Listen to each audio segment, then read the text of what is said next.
A Deputación de Ourense vén de publicar no Boletín Oficial da Provincia as bases reguladoras do Programa de Termalismo Social Provincial para 2025, que inclúe a modalidade orientada ás persoas maiores que viven soas, o Programa contra a soidade non desexada. Desde a área de benestar da Administración provincial, en colaboración cos balnearios da provincia, preténdese configurar os centros termais como un recurso idóneo para combater situacións de soidade non desexada de persoas residentes na provincia.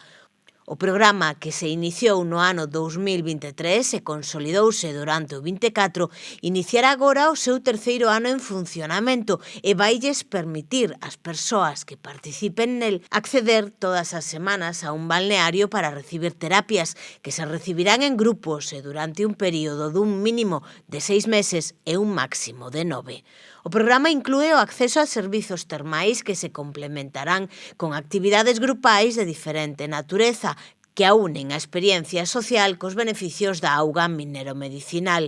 Para o acceso ao programa contra a soidade non desexada 2025 vaise dar prioridade àqueles concellos que no ano 2024 asinaron convenio coa Deputación de Ourense e que xa tiveron un grupo de persoas que participaron no mesmo, ás que se lles vai garantir o acceso directo ao programa 25, sendo o obxectivo do programa a continuidade de devanditos participantes na actividade.